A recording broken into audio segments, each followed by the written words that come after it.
पूजा के हेतु शंकर आयल जी हम पुजारी गावई जी हम नचारे पूजा के हेतु शंकर आयल जी हम पुजारी गावई जी हम नचारे पूजा के हेतु शंकर।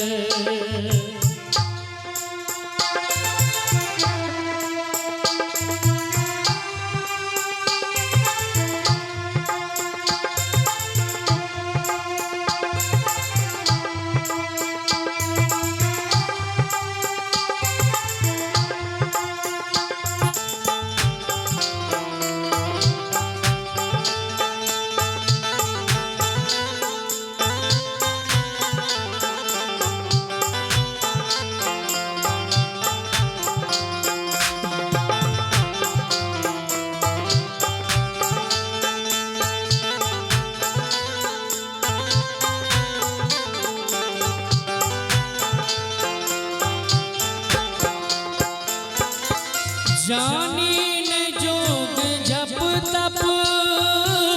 पूजा के विधि न जाने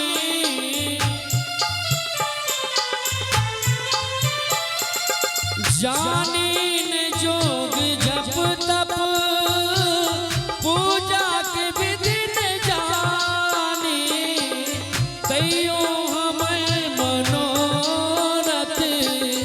पूरा करो चुप भो किया बैसल जी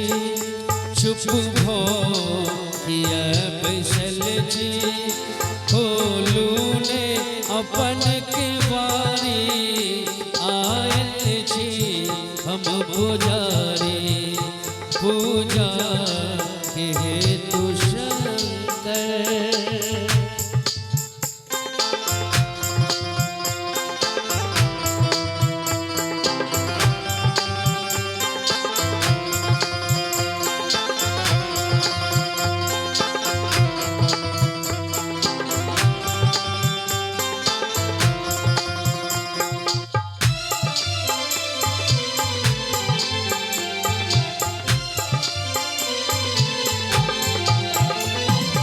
बाबा की महिमा बच्चे सोहम जनई जी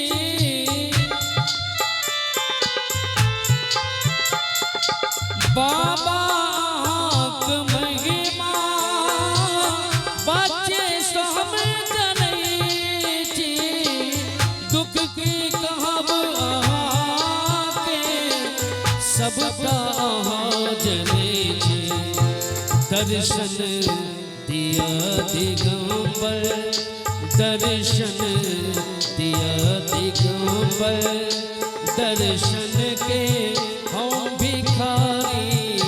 आयल जी हम पुजारी पूजा के हेतु शंकर।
कर जोड़ दोनों हाथे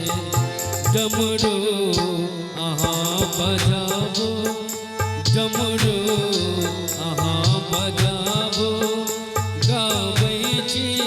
हम नचारी आयल छी हम पुजारी पूजा के हेतु शंकर आयल छी हम पुजारी